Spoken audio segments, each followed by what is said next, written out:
Salam alaikum Azoul, bonsoir. Vous aurez remarqué que dans l'éditorial, ou l'introduction, si vous voulez, qui précède cette émission, j'essaye toujours, non pas seulement de situer un peu les contextes, d'évoquer des historiques, de susciter des lectures, mais aussi et surtout de souffler sur les cendres de la désinformation. Et je fais toujours en sorte de me connecter à vous pour que vous soyez partie prenante de cette émission, de la discussion, voire de la dispute. Aujourd'hui, devant la tournure particulièrement inquiétante que prennent les événements, devant cette omerta intégrale, l'édito sera une suite de questions. Des questions que nous nous posons, que nous vous posons. Des questions lancinantes, des questions qui portent en elles des orages annoncés et qui, pourtant, par leur seule évocation, sont autant de réponses. Ainsi, pourquoi le Hamel a-t-il été démis, humilié, jeté à la poubelle comme le dernier des malpropres, alors qu'il était d'usage pour les généraux de les faire partir pour raison de santé, de les envoyer vers une voie de garage, de leur permettre de sortir par la grande porte? Pourquoi le Hamel, qui sait très bien que ce n'est pas le président qui l'a limogé, a-t-il respecté la loi du silence? Pourquoi n'a-t-il pas livré ce qu'il sait sur ceux qui l'ont tué? Quelles sont les vraies raisons de son limogeage? Est-ce une guerre des clans avec l'imminence des présidentielles ou une guerre des gangs entre mafiocrates? Et qui a forcé Saïd Bouteflika à se séparer de El Hamel, un de ses plus puissants alliés? Pour le remplacement de Hamel, pourquoi avoir fait le choix de l'Habiri, très compromis dans de graves affaires de grande corruption et dont l'âge avoisine les 80 ans? Pourquoi l'affaire de la saisie de la cocaïne a-t-elle explosé maintenant, alors que tout le monde sait que c'est une pratique régulière et quasi banale des barons du régime qui sont les parrains du trafic de kiff et de cocaïne depuis tout le temps? Quel est ce silence de toute la classe politique ou dite politique à un moment aussi crucial? Les équilibres du système ont-ils subi des bouleversements? Et lesquels? Pourquoi l'armée ne communique pas par le biais de ses habituels relais? Pourquoi ce silence? Qui est en train de répandre des rumeurs sur l'imminence d'un coup d'État? Est-ce un ballon sonde ou la préparation de l'opinion publique à un événement qui va bientôt et réellement se produire? La famille Bouteflika s'est-elle réellement réfugiée en Suisse, comme on est en train de le dire sur les réseaux sociaux? Aujourd'hui. TSA, Hamel, chronique du départ d'un autre fidèle de Bouteflika. Le matin d'Algérie, qui a limogé le général-major Hamel et pourquoi? Algérie part, confidentiel, DGSN, Abdelkader Kara Bouhedba, l'homme qui a failli remplacer Abdelghani Hamel. Affaire le Hamel, branle-bas de combat dans le sérail, c'est le titre de notre émission aujourd'hui. Pour en parler, j'ai le plaisir de recevoir ici sur le plateau Salah Hadjab, militant politique. Merci d'être avec nous, Salah. Merci pour l'invitation. Merci.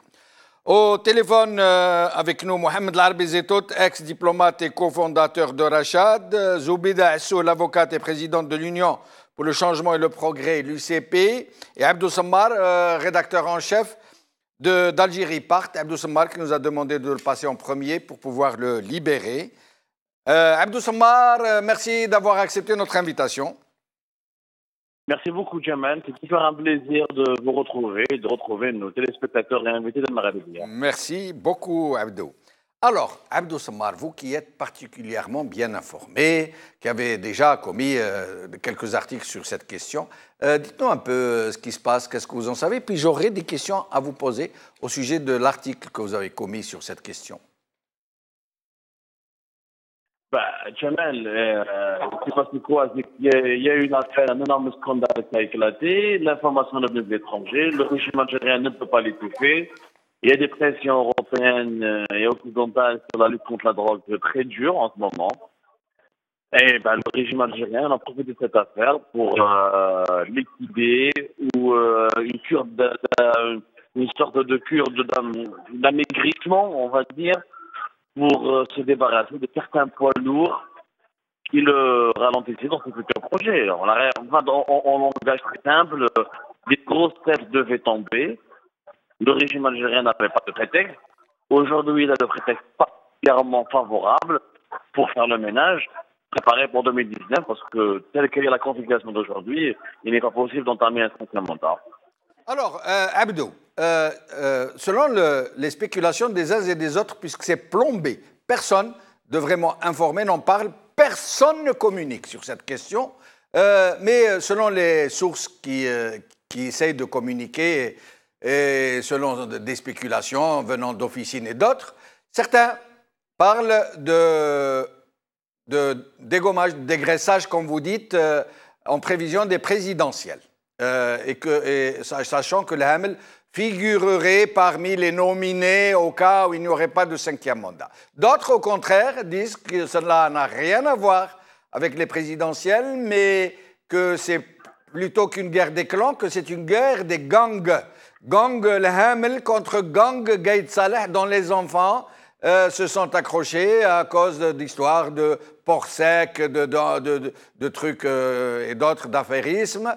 Et j'en veux pour preuve le déplacement du frère d'El Hamel, qui était directeur régional des douanes à Annaba, et qui a été déplacé par son frère comme directeur régional des douanes à Tlemcen, comme s'il y avait deux républiques dans ce pays, la République des Gaïd et la République des Hamel.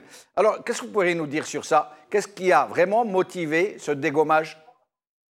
Alors, il faut comprendre que le chef d'état-major, Ahmed Gaïd Salah, est un poids lourd de la scène politique algérienne. Ahmed Gaïd Salah n'apprécie pas beaucoup certains membres de l'entourage présidentiel. Et il le fait savoir depuis plusieurs années. C'est pas nouveau.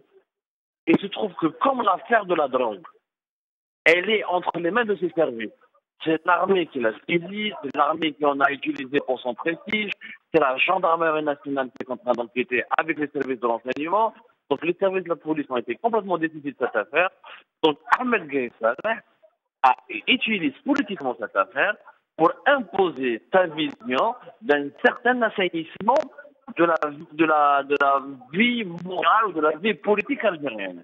Donc il est clair qu'il utilise cette affaire directement ou indirectement pour dire qu'au sommet de l'État, il nous faut faire du ménage, il le faut le faire, parce que si on continue comme ça, on va vers l'abîme. Maintenant, sur le point pour le Hamel. Le Hamel, il faut dire qu'il a creusé un peu sa tombe, mon cher Jamal. Sa déclaration, elle est tout simplement inédite. Il s'agit d'un dérapage lourd politiquement. Si le monsieur, on est arrivé jusqu'à accuser d'autres corps de l'État algérien d'être miné par la corruption, c'est qu'il était très stressé, très perturbé, notamment depuis l'histoire de son chauffeur particulier, une histoire qu'il a essayé de renier, ou de nier plutôt, parce qu'il a fait paraître un communiqué où il dit que finalement ce n'est qu'un simple chauffeur de la DGSN, pas mon chauffeur particulier. Quoi qu'il arrive, Hamel a mal géré cette situation. Beaucoup de ses membres de son entourage sont cités comme étant des amis avec Kamel Chérif, le fameux Kamel Bouchi. Donc l'homme éclate de colère, ils se sont abandonnés, ils se sont trop attaqués. Il fait une intervention publique qui est maladroite, qu'il dit directement que lui aussi il a des dossiers sur les gens, que lui aussi il peut donner des dossiers à la justice. N'oublions pas que Hamel est un ancien commandant d'un groupement de la gendarmerie qui a enquêté sur l'affaire de la drogue de la région militaire de l'Ouest. Donc, il en connaît des informations. Mais la sortie guerrière et trop brutale de Hamel a fini par pousser le clan présidentiel à le lâcher complètement. Il était trop dangereux de le maintenir encore, notamment à travers une telle déclaration. Mais Abdou, quand vous parlez de volonté d'assainissement, de moralisation de la vie publique, vous savez pourtant, et vous savez peut-être plus encore que tout le monde, que le domaine de la drogue, tout particulièrement celui de la cocaïne, relève des monopoles des barons du régime. Nous le savons très bien, vous et moi, depuis l'affaire Zinjabil, mais même avant l'affaire Zinjabil, le trafic de cocaïne et de drogue, les grandes quantités, c'est le monopole de généraux, de grands commis de l'État. On le sait très bien. Alors pourquoi cette fois-ci? Il faut comprendre que Jamel, on est l'Algérie de 2018, c'est pas l'Algérie des années 90, c'est pas l'Algérie des années 2000. Le mot baron du régime, la qualité, l'identité, le grade de ces barons du régime a complètement changé. De deux, il faut comprendre que l'affaire de cocaïne, ce n'est pas une affaire algérienne. Celle-là, c'est une affaire internationale. C'est une drogue qui est venue de l'étranger, qui est passée par le territoire espagnol, qui est sous enquête aussi en Europe, mais les services occidentaux qui en ont parlé. Il y a une délégation de renseignements américains qui ont été de passage à Alger pour préparer la visite du secrétaire d'État américain, mais qui ont abordé cette question de lutte contre la drogue. Donc ce n'est pas une affaire algéro-algérienne. Ça n'a rien à voir avec quelques barons. C'est un réseau totalement international. Et encore, il faut souligner, Jamel, que les investigations menées en ce moment par les services de sécurité algériens, on n'en sait pas beaucoup de choses sur la drogue. Pour le moment, c'est en train de se transformer sur une affaire sur Kamel Boudji, 6 milliards, et ses affaires dans l'immobilier et dans l'importation. On n'en sait absolument rien sur les affaires de la drogue. On n'a rien communiqué sur la cocaïne. On est en train de se limiter uniquement à comprendre comment il a tissé des relations pour devenir très riche, pour avoir des permis de construire pratiquement avec les facilités des contestants, et comment il a pu ériger des grands immeubles, des résidences luxueuses dans des cadres qui comportaient carrément des irrégularités, des atteintes à la réglementation de l'urbanisme. D'ailleurs, la majeure partie des 32 personnes qui ont été arrêtées, convoquées, interpellées, sont des responsables des services de l'urbanisme. Donc, officiellement, ce que le ministre de la Justice ne peut pas dire, c'est que l'Algérie enquête davantage sur les affaires et la fortune de Kamel Boudji et de ses connexions politiques. Et ce monsieur, il a filmé pendant 5-10 d'images, il a filmé toutes ses rencontres avec les personnalités algériennes. Mais on s'intéresse beaucoup plus à lui qu'à cette drogue dont on ne sait pas encore grand-chose. Alors, vous dites que cette histoire de saisie record de cocaïne, 7 quintaux, je rappelle, et 1 kilo, vous dites que ce n'est pas une affaire algéro-algérienne. Et si je vous disais, Abdou Sammar, que cette information de l'Espagne qui aurait donné l'info aux autorités algériennes, que le bateau qui se trouvait dans son port à Valence, qui allait cingler vers l'Algérie, si je vous disais que tout ça, c'est qu'une intox, que les Espagnols n'ont jamais donné cette information aux Algériens, et pour cause, puisque les Espagnols savent que c'est les barons algériens qui ont le monopole de la drogue, et ils savent aussi que s'ils leur donnaient cette information, la première des choses qu'auraient fait ces autorités, c'est d'appeler leur personnel au bateau pour leur dire de jeter la drogue en mer. Ça coule de source, c'est d'une logique imparable. Si je vous disais ça, qu'est-ce que vous en penseriez? Je n'en pense pas grand-chose, Jamel. Il n'y a aucun fait probant qui prouve ce que vous dites. Je ne crois pas aux théories du complot. Je crois réellement dans mes sources que j'ai consultées, y compris des gens à l'étranger. Moi, mais clairement qu'il y a eu un renseignement à partir d'Europe, notamment à partir d'Espagne, lorsque la cargaison a fait un transbordement au niveau d'un pôle espagnol. Maintenant, pourquoi ils n'ont pas jeté? Pour la simple raison qu'ils ont été pris par surprise. Personne ne les a. Ils croyaient avoir un passage assuré au niveau du port d'Oran, qui est un port noyé par les pratiques de corruption, comme Algérie Park l'a révélé durant plusieurs de ses enquêtes.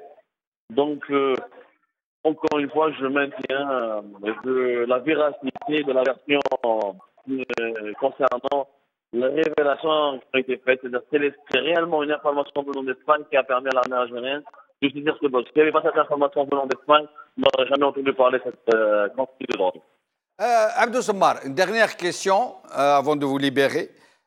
Vous dites dans votre article qu'il y a eu une réunion de crise entre principaux décideurs pour décider de débarquer le Hamel, que parmi ces décideurs se trouvait Ouyahia, et que c'est Ouyahia qui aurait réussi à imposer l'Ahbiri. Vous croyez vraiment qu'un périphérique comme Ouyahia puisse entrer dans un tel cercle de décision? Malheureusement, Jamal, pour vous et pour beaucoup de démocrates algériens, et pour moi, Ahmed Douaï n'est pas un périphérique. C'est l'un des composants les plus importants de la colonne vertébrale du régime algérien. Il est là, il occupe des fonctions, il est là au pouvoir depuis que je suis jeune, depuis le début des années 90, bien avant même. Ce n'est pas du tout la périphérie, c'est quelqu'un qui est consulté, qui pèse sur la décision. Et comme on a expliqué dans cet article, le choix de Ahberi obéit à des considérations politiques. Le gars qui aurait été proposé au départ, M. Qara, aurait mené une purge et perturber la DGSN en ce moment, qui est déjà énormément perturbée, parce qu'il y a beaucoup d'officiers qui doivent s'interroger, qui doivent questionner. Les RG algériens ont des rapports, on ne sait pas ce qu'ils vont devenir ces rapports, on va pas parler Hamel, où sont ces rapports concernent quoi. Donc, il fallait absolument éviter de créer une division, une guerre de clans au sein de la police qui était énormément dangereux en ce moment même. Donc, l'Ahberi est un choix politique qui permet une certaine sécurité, un certain contrôle, un apaisement. Abdou Sammar, merci beaucoup. Au plaisir de vous revoir. Au plaisir, mon cher Jamal. Merci. Mohamed Larbi Zétot, merci d'être avec nous. الو سلام اهلا بك سي محمد العربي. مرحبا بك سي جمال ومرحبا بالجميع. الله يبارك فيك. Mohamed Larbi Zétot, d'abord vos sentiments, votre sentiment sur cette question avant que je ne vous pose de questions précises. Comme toujours, c'est la lutte exacerbée entre clans au pouvoir qui s'est monopolisée avec une affaire extraordinaire, affaire de cocaïne. C'est la seconde tourine de 2018. Si en 2013, l'affaire Tourine a fini par déboulonner Toufik et limoger ses principaux chefs, ses principaux assistants, en 2018, la cocaïne a fini par emporter le Hamel, un général-major d'une importance extrême, qui était même présenté à peut-être à remplacer la momie Bouteflika. Et donc, on se trouve encore une fois avec cette lutte éternelle entre poignées de généraux qui se disputent le pouvoir et que celui qui s'ensuit du pouvoir. Mohamed Larbi Zétot, d'après vous, qui a limogé, qui a décidé du limogeage de l'Hamel, sachant que ce n'est surtout pas le président de la République, puisqu'il ne peut décider de rien? Il ne décide de rien, il n'est même pas en Algérie, il est en Suisse. Il est en Suisse, c'est ce qu'on dit. C'est Gaïd Salah, certainement, sans faute. D'ailleurs, il l'a fait savoir à partir d'Oran, où l'Hamel pense avoir Oran sous sa main. Il lui a dit clairement, il lui a répondu après 2 heures, sachant que le Hamel a accusé, même menacé le Hamel et la poignée de généraux qui l'entourent. Gaïd Salah lui a répondu pratiquement l'après-midi en lui disant que c'est nous, l'armée, qui a sauvegardé l'Algérie, qui le sauvegarde toujours. Et d'ailleurs, on a sauvegardé aussi la jeunesse algérienne de la drogue. Je pense qu'il a été si énervé quand il a entendu le Hamel parler de la clinique Glycine et menacer celui qui veut être ou que lutter contre la corruption doit être propre. Donc, je pense qu'il a appelé Saïd pour lui dire il faut limoger carrément et immédiatement le Hamel, sinon je vais envoyer une compagnie pour l'arrêter. Donc, il l'a fait auparavant contre d'autres généraux. N'oublions pas Abdelkader Aïtourabi, le tristement célèbre général Hassan, qui l'a mis en prison, qu'il est toujours.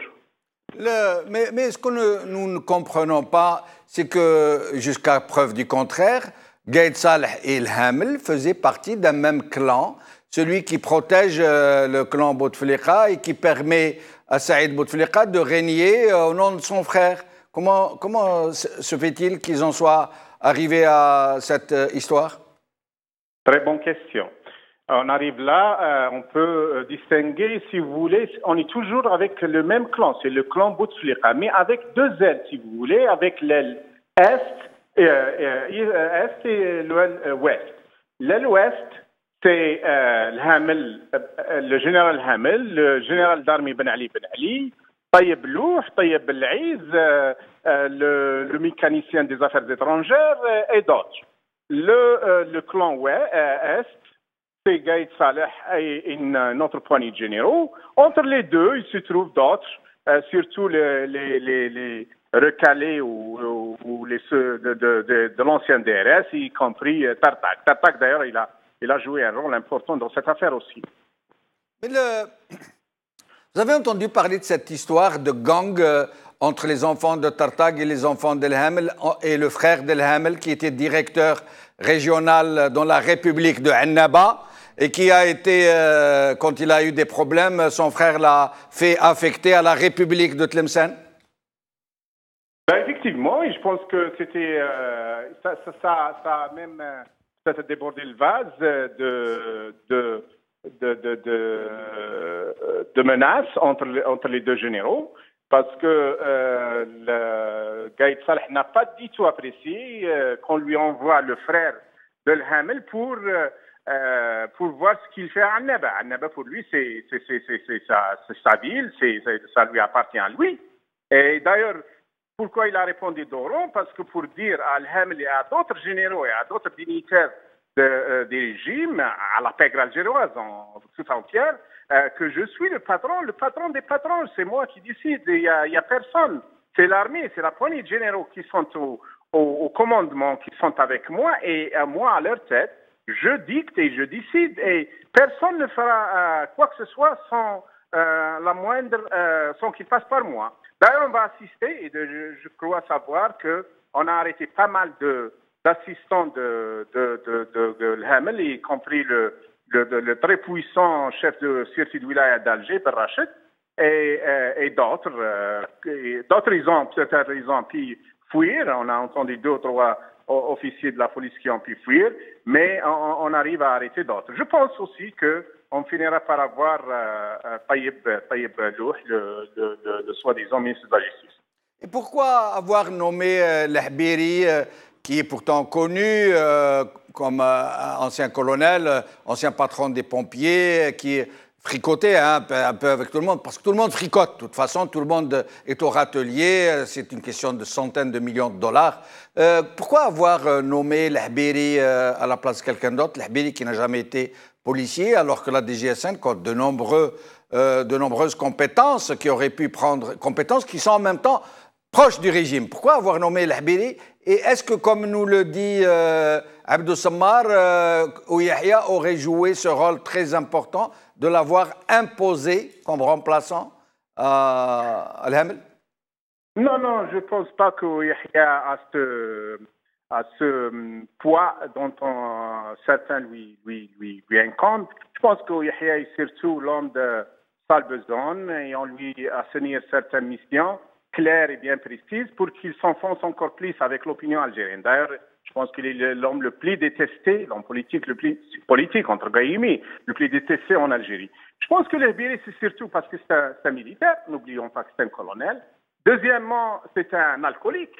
Donc, on a besoin des gens qui sont vraiment corrompus et moralement qui n'ont pas de puissance pour pouvoir les mêler, les gérer comme on veut. Et troisièmement, parce qu'il est très copain avec Gaïd Saleh. Quatrièmement, parce que peut-être il ne pose pas de problème entre le wing, ou entre l'Est et l'Ouest du clan présidentiel. Donc, il est si vous voulez, une personnalité ou une personne commune aux deux clans, et parce qu'il a dépassé les 80 ans, donc il ne pose pas beaucoup de problèmes. Tout ça a joué. Je pense qu'il est temporaire. Je pense qu'on finira par entendre qu'il soit remplacé dans quelques semaines au plus tard. Mohamed Larbi Zetot, avant de vous libérer, parce que vous nous avez demandé de vous libérer le plus tôt possible, qu'est-ce que vous pensez de ces rumeurs de coup d'État? Et qu'est-ce que vous pensez de ces rumeurs que toute la famille, les familles des Bouteflika seraient en Suisse en ce moment et que c'est le consulat et l'ambassade d'Algérie en Suisse qui est en train de s'en occuper pour s'en occuper, quoi. Bon, je ne pense pas qu'ils s'enfuient en ce moment, mais ils ont tous les moyens pour se trouver à l'étranger à n'importe quel moment, parce qu'ils le pensent bien qu'à un moment donné, peut-être, les choses vont s'accélérer et ils vont être chassés du pouvoir. Donc, ils ont fait tout pour qu'ils seront confortables le moment venu. C'est à partir de Boufari qu'ils vont partir. Pour ceux qui sont à l'étranger, ils le sont déjà. D'ailleurs, la plupart d'eux, ils passent beaucoup plus de temps à l'étranger qu'en Algérie, ça d'un côté. De l'autre côté, je pense que Gaïd Saleh ne va pas jusqu'à un coup d'État à condition qu'il aura le feu vert, parce que ça, c'est une affaire américano-française avant tout. Donc, le 4e mandat, comme il l'a été l'affaire de la France, donc c'est Hollande qui l'a imposé, il l'a clairement dit. Si vous vous rappelez bien d'une certaine interview avec la presse le 30 mai 2013, il a clairement appelé Toufik à ne pas toucher à son protégé Bouteflika et qu'il va continuer son 3e mandat. Et là, on a fini par voir un 4e mandat. Le 5e mandat, si les Occidentaux, notamment les Américains et les Français, se voient que voilà, les choses peuvent aller très très mal en Algérie, donc on va le remplacer et on va d'une façon ou d'une autre, soit à la Bourguiba des années 80, soit par d'autres moyens. Mais Gaïd Saleh, je ne pense pas qu'il va s'aventurer, en ce moment au moins, de faire partir, de topeler Abdelaziz. Mohamed Larbizitot, merci infiniment, au plaisir de vous revoir. Nous restons avec Zoubida Assoul et Saleh Hijab. Zoubida Assoul, merci d'être avec nous. Bonsoir Sijamal, merci à vous et bonsoir à tous vos invités. Merci beaucoup. Alors d'abord, Zoubida Assoul, en tant que chef de parti, en tant qu'avocate, en tant que citoyenne algérienne, qu'est-ce que cette nouvelle vous a inspiré? Quels sentiments sont les vôtres? D'abord, c'était quelque chose de prévisible. Hein. Nous, ça fait des années, en tout cas à l'UCP, qu'on a tiré l'attention des pouvoirs publics sur la déliquescence à laquelle nous sommes arrivés, c'est-à-dire l'impunité, le monopole des pouvoirs, un président absent. Donc, ça a ouvert la voie à toutes les manœuvres, à toutes les formes de corruption, de malversation. Donc, c'était prévisible, quoi. Mais malheureusement, ça arrive avec cette affaire de cocaïne qui est gravissime, à mon sens, et qui constitue même une atteinte à la sécurité nationale. Ce n'est même pas une infraction de narcotrafiquants, mais c'est plutôt une affaire qui dénote d'abord que la corruption a atteint un seuil inimaginable et puis qu'elle a touché aussi à toutes les sphères du pouvoir. Et donc là, ça commence vraiment à nous inquiéter en tant que citoyens tout d'abord et puis en tant que politique. Et les jours qui viennent ne seront pas certainement faciles. Hein. Restez avec nous, Zoubida Assoul. Je reviens à vous. Saleh Hijab, d'abord, comme tous les autres invités, que vous a inspiré cette curieuse affaire, d'abord de cocaïne, de saisie record, puis de limogeage sans autre forme de procès d'un des barons les plus puissants du régime, le patron de la police nationale, El Hamel.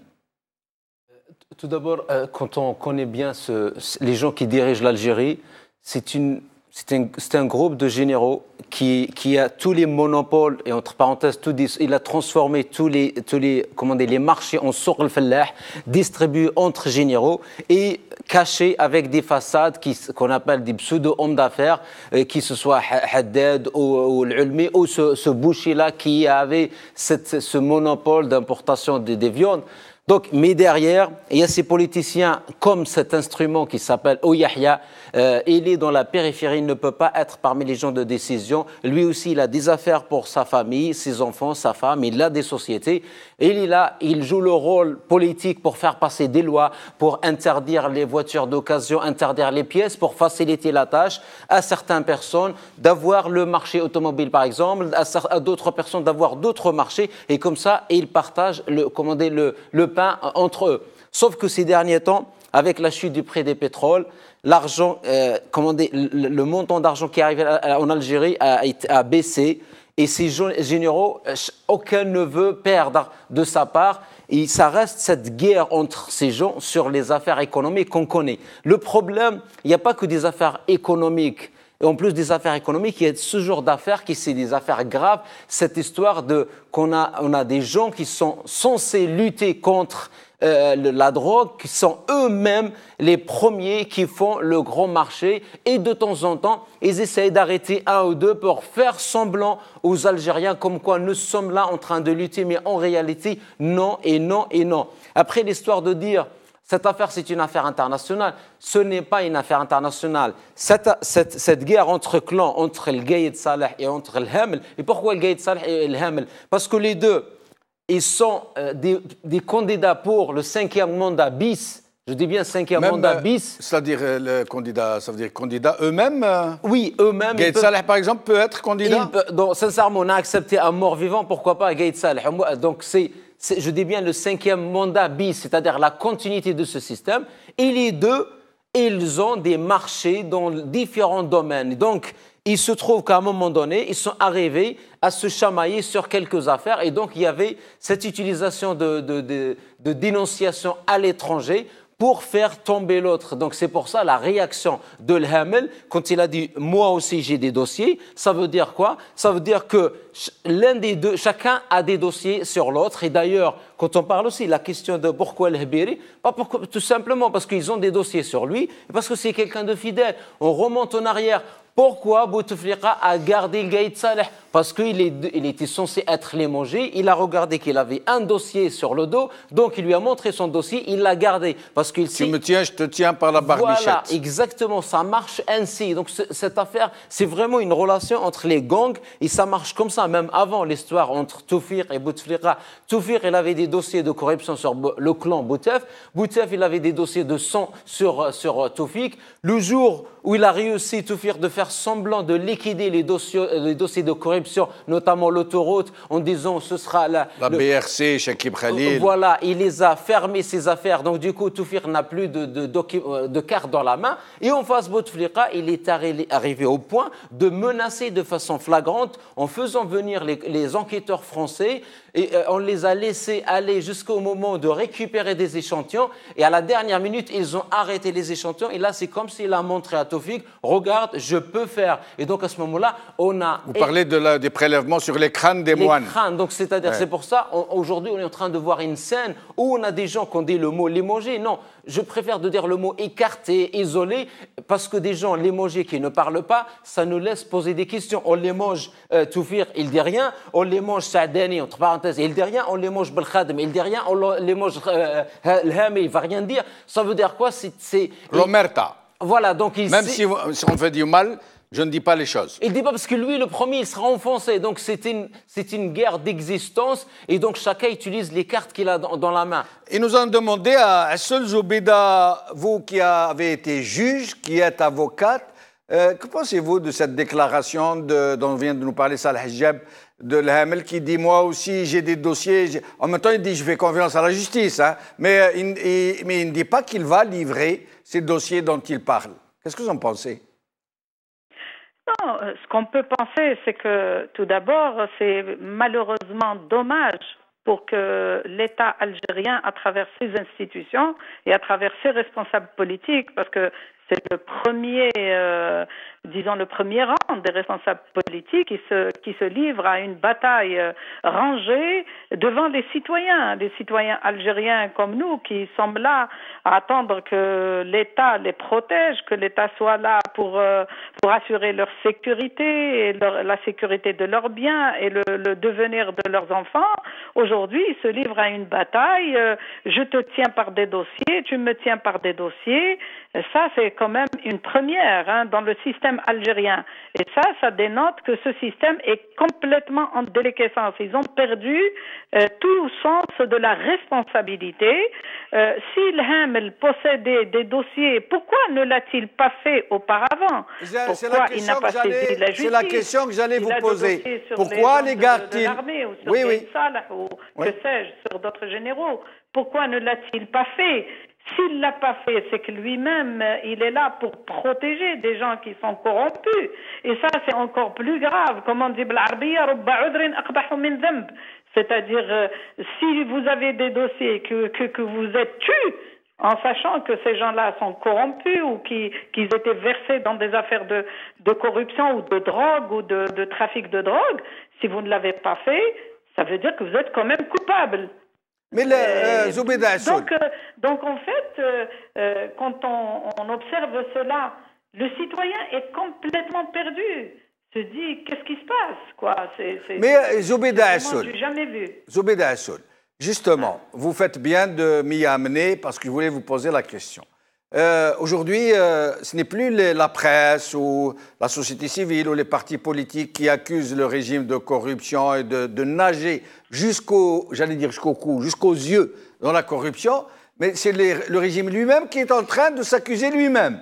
Et aujourd'hui, on semble se réveiller et comprendre que la grande corruption, elle est devenue systémique. C'est-à-dire, il n'y a rien que n'entreprend ce régime sans qu'il y ait de la corruption dedans. J'en veux pour preuve, par exemple, l'autoroute. L'autoroute, il y a des preuves, où il y a des constats chiffrés. Il n'y a rien eu. Il y a l'affaire Sonatrach, il n'y a rien eu. Il y a l'affaire BRC, la société a été liquidée, interdit d'enquêter dessus. Il y a l'affaire Chekib Khalil, qui a été lavée en pleine nuit par une justice de la nuit et une justice de téléphone. On ne sait même pas comment s'est passé le procès. Où est-ce qu'on va aller comme ça, Zoubeda Assoul, avec un tel système, jusqu'au point où ils en sont arrivés de s'auto-accuser eux-mêmes de corruption? Non, ce n'est pas la première fois que certains responsables reconnaissent, y compris les politiques. Vous remontez même aux anciens premiers ministres, aux chefs du gouvernement, à certains ministres et tout ça, et ils reconnaissent quelque part. Le président lui-même, à plusieurs reprises, a reconnu qu'il y avait la corruption. Mais sauf que ce qu'on essayait de faire vendre aux Algériens, c'est que la corruption était ou s'arrêtait à un certain niveau de responsable, c'est-à-dire au niveau des cadres dirigeants, de certaines wilayats, de certains directeurs centraux. Mais là, aujourd'hui, l'affaire de la cocaïne a dénudé ce système. C'est-à-dire qu'il n'avait plus le choix. Et là, vraiment, ça a éclaté aux yeux et aux vues de tout le monde. C'est-à-dire qu'aujourd'hui, ce système-là, on peut dire qu'il est fini. C'est pas possible, ce n'est plus possible que ça continue comme ça. À partir du moment où des responsables à ce niveau-là de responsabilité, le premier responsable de la police, le premier responsable, le chef des armées, quoi, le Gaïd Salah, il s'envoie des inculpations réciproques par personne interposée et directement à travers les déclarations de l'Hamel. Ça dénote vraiment de quelque chose de gravissime et ça veut dire que ce système ne peut plus continuer, il n'y a plus la confiance et c'est la déliquescence totale et c'est vraiment le début de démanteler ce système-là. C'est pas possible. Je vais revenir vers vous aujourd'hui. Je vais revenir vers vous, Zoubeda Assoul, pour vous demander de nous dire, d'après vous, ce qui va se passer et ce qu'il y a lieu pour la société civile d'entreprendre. Je reviens vers vous dans un moment. Salah Hijab. Zoubeda Assoul vient de nous dire que cette fois-ci, c'est trop. C'est une affaire de cocaïne énorme qui implique directement les barons du régime, leur entourage, leurs hommes d'affaires. Mais en fait, ce n'est pas la première fois. L'affaire Zenjabil, vous vous rappelez, en 2006, celui qui passait pour le baron de la drogue s'est rendu au tribunal militaire de Blida, chez le juge d'instruction, pour lui dire « je viens bénéficier des mesures amnistiantes de la loi sur la charte nationale, sur la réconciliation nationale ». Le juge d'instruction lui dit « mais vous êtes un trafiquant de drogue, vous n'êtes pas un terroriste ». Il lui a dit « non, je suis un terroriste. Avec l'argent du KIF, on finance les réseaux terroristes, surtout de l'Ouest, et je suis sous les ordres du général-major X. On ne le nomme pas parce qu'il est mort maintenant. Qui était chef de la 2e région militaire, et ça a fait grand bruit, ça a été étouffé, contrairement à cette affaire. Donc ce n'est pas nouveau.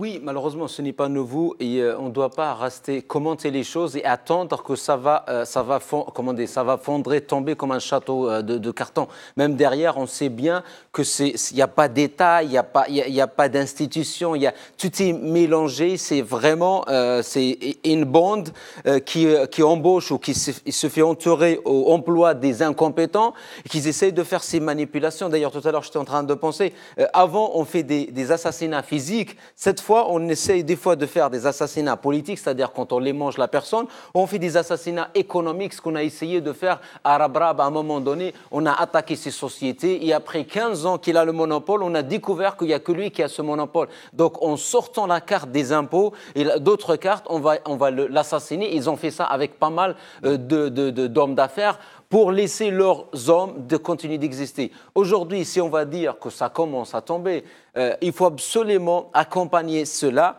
avec l'union de toute l'opposition, avec une feuille de route bien claire, avec un regroupement de tout le peuple algérien autour d'un projet pour imposer ce changement-là et imposer le départ de ces gens. Mais comment, Salah Hijab, vous savez très bien, il ne suffit pas de le souhaiter. Vous savez très bien que ce régime a fait le vide politique. Il n'y a plus de parti politique capable de rassembler ne serait-ce que 10 000 personnes. Aujourd'hui, les partis politiques, les rares partis politiques qui sont un peu dans l'opposition, essayent de lancer des initiatives, mais qui n'attirent pas grand monde. La société civile, elle est complètement démissionnaire. L'université n'existe plus. L'université. Elle n'est plus productrice d'idées, encore moins de contestations. Avec qui vous allez faire ce que vous êtes en train de dire ? Non, je pense qu'on ne pourra jamais... Il faut toujours voir la moitié pleine de la tasse. Donc, il y a quand même des politiciens, des militants, des associations, des syndicats, des ONG, des mouvements. Le seul problème qui empêche, c'est la concurrence et le côté leadership. Ces derniers temps, on a entendu parler d'une initiative louable, c'est le Mouatana, que je salue, que je soutiens. Et Zoubeda Assoul est un membre de... Exactement, elle est porte-parole dedans, ouais. Que je soutiens activement. Et normalement, cette initiative, elle doit être portée par tous les autres membres de l'opposition, de toutes les couleurs, toutes les idéologies. Et non pas à chaque fois, quand il y en a un qui fait une chose, l'autre en face, il commence à trouver les points noirs. L'initiative des 3 personnalités, on peut pas, c'est une initiative qu'on peut rajouter à Mouatana parce que les 3 personnalités ne veulent pas gouverner. Ben Yelles, Ahmed Talb Ibrahimi et Yahya Abdel-Nour. Ce sont des comités de sages qui se sont réunis, qui ont tiré l'alarme. Leur courrier, il était très très bien fait, très très bien écrit. Ils ont demandé à l'armée de se retirer de la politique. Et si elle aura un rôle à faire, c'est au moins de protéger le dos du peuple. C'est une initiative qu'on ne peut pas jeter comme ça et on invente une roue une autre fois. On doit tirer la conclusion de Tansiria, tout ce qui s'est passé pendant les 2 fois qu'ils se sont rencontrés. On doit tirer conclusion aussi de Hayat Tashawur, là où il y avait plusieurs formations politiques. Et aujourd'hui, le souci des Algériens des différentes formations politiques ne veulent pas venir en dernier pour signer un document ou une initiative qui a été faite par Saleh ou par Jamal ou par Zoubida ou par quelqu'un d'autre. Ils veulent tous avoir leur touche. C'est pour ça, à nous, notre approche, il faut que ce soit une approche, elle est difficile de coordonner, de regrouper, elle est très délicate, mais c'est le seul secret de travail. Nous, les Algériens, on a du mal à travailler ensemble. On est divisés, on est éloignés, mais rappelons-nous, en 1995, quand l'opposition est partie à Saint-Égidio, elle s'est réunie, elle a sorti un communiqué entre toutes les formations politiques. Cela, qu'est-ce qu'a fait? Il a secoué tous ces généraux. Et d'ailleurs, il y a des documentaires à la télé qui montrent clairement que l'attentat de Saint-Michel n'a pas été fait par des islamistes, il a été fait par la mafia au pouvoir. Regardez, cette mafia, elle peut même faire des attentats et non pas des attentats, y compris en Europe. Et l'attentat compris en Europe en disant faites attention, si vous allez les soutenir, regardez qu'est-ce qu'est-ce qu'on peut vous faire. Il y avait même une déclaration de ministre de l'Intérieur à l'époque français qui a dit c'est trop. Il a lancé une phrase et quand les journalistes ils sont partis lui dire qu'est-ce que tu veux dire par ça, il n'a pas voulu commenter cela. C'est pour ça aujourd'hui nous. On a une mafia qui a l'argent, qui a le pouvoir, qui utilise beaucoup de choses. Et en face, on a notre façon de travail. Elle est limitée à des petites initiatives sans bien réfléchir, bien travailler. Elle est limitée à des communiqués. Il faut vraiment qu'on soit force de proposition et on travaille à l'intérieur et à l'extérieur de façon vraiment, on multiplie. Et une chose, il ne faut pas regarder que les échéances électorales pour travailler. Le projet, c'est un projet de longue haleine. On peut réunir l'opposition. S'il y aura même un 5e mandat bis, il se peut que la rue explose. Et s'il y a l'opposition qui est regroupée, le peuple va venir et on va sauver l'Algérie des scénarios qu'on ne veut pas pour notre pays. Zoubida Assoul, donc Salah Jab est en train de parler de synergie entre votre initiative actuelle, celle de Mouatana et toutes les autres. Mais avant que vous nous en parliez, j'aimerais que vous me disiez à quoi vous vous attendez en ce moment. Qu'est-ce qui peut se passer avec cette affaire El Hamel et la cocaïne? Écoutez, je pense que le début de la dégringolade a déjà commencé. J'espère que cette affaire ne va pas être un feu de paille. C'est ce que nous souhaitons. Il faudrait que tous les gens, tout ce système, carrément tel que sa matrice, telle qu'elle a été conçue, il faut impérativement que ça change. Et c'est pourquoi que nous, on a initié justement notre appel d'abord contre un 5e mandat, parce que parmi les raisons profonde de cette déliquescence, c'est l'absence d'un chef d'État. On sait très bien que, et moi je l'ai déjà dit à plusieurs reprises, que le 4e mandat déjà était un mandat de trop, parce que le pays était totalement bloqué, que le président ne dirigeait pas, qu'il y avait des gens derrière le rideau qui tiraient des ficelles, et à force de tirer des ficelles, maintenant ils s'entretuent entre eux. La deuxième chose, c'est que nous, en tant qu'initiative de Mubadara, on a dit, on n'est pas uniquement contre le 5e mandat parce que le président n'est pas en état, il n'est plus en état depuis fort longtemps, puisque le peuple algérien ne l'a pas entendu depuis avril 2012 et qu'il ne gère rien du tout, qu'il n'arbitre rien du tout, qu'il y a l'impunité qui s'est installée, qu'il y a une mafia maintenant qui s'ingère dans la nomination des cadres supérieurs, des ministres, des membres du gouvernement, qui prennent des marchés, à votre avis, Zoubida Assoul, ce n'est pas Bouteflika qui a limogé El Hamel? Ils sont en train de nous dire c'est Bouteflika qui a limogé El Hamel. Mais écoutez, je ne suis pas dans le secret de Dieu pour vous dire si c'est Bouteflika ou pas, mais en tout cas, le président n'est pas en état. Vous savez, c'est pas la première fois. Ça fait depuis qu'il a eu son AVC, on nous dit, il a signé telle loi, il a signé la loi de finances, il a signé tel décret, il a signé. Ça fait quand même 4 ans qu'on nous raconte cela. Mais nous, on l'a dit. À l'époque, on nous traitait de Ayad et Kharijia parce qu'on disait la vérité. Sauf que nous, dans cette initiative de Mouatana, quand on a fait cet appel, l'appel n'était qu'un préalable à notre action d'aujourd'hui qui s'appelle Mouatana, où nous avons lancé un appel à toute la classe politique, à toute l'élite algérienne, sans exclusion, à tous les citoyens et citoyennes, de dire aujourd'hui, nous devons changer ce système, parce que c'est pas possible, même si on ramenait une autre personne, autre que Bouteflika, dans ce système tel qu'il a été conçu, dans sa philosophie de pouvoir, ne peut plus continuer. C'est pas possible, c'est l'impasse, ça peut plus continuer. Et à partir de là, on a initié cette initiative et on fait appel. D'ailleurs, on s'est réunis avant-hier, l'instance de coordination de Mouatana, et le communiqué va sortir probablement d'ici samedi, notre communiqué où nous avons pris des positions claires et affichées, et où nous faisons aussi un appel à tous les citoyens qu'aujourd'hui, l'heure est grave, et que les enjeux sont l'État, l'effondrement de l'État algérien. Et donc on n'a pas le droit, en tant que politique, en tant que citoyen, de rester à ne rien faire. Nous devons, l'histoire nous demandera des comptes. Les générations à venir nous demanderont des comptes.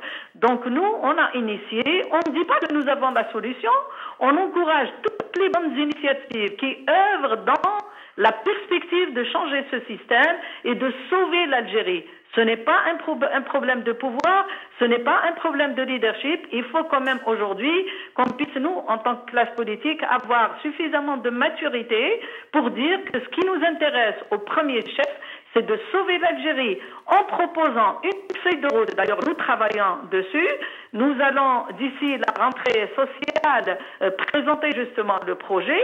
Et nous allons lancer même une plateforme sur Internet pour l'adhésion, pour que tous les citoyens qui se reconnaissent dans cette démarche-là et qui veulent sauver le pays et qui veulent joindre leurs efforts aux nôtres, de venir se joindre à nous.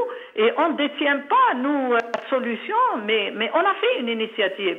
On aimerait que les citoyens nous rejoignent, on aimerait que les élites nous rejoignent, qu'elles soient à l'intérieur du pays ou à l'extérieur, parce qu'aujourd'hui l'Algérie a besoin de tous ses enfants, surtout ses enfants propres et honnêtes, et qui ont envie de travailler pour l'intérêt des citoyens et l'intérêt de l'Algérie. Merci Zobeida Assoul.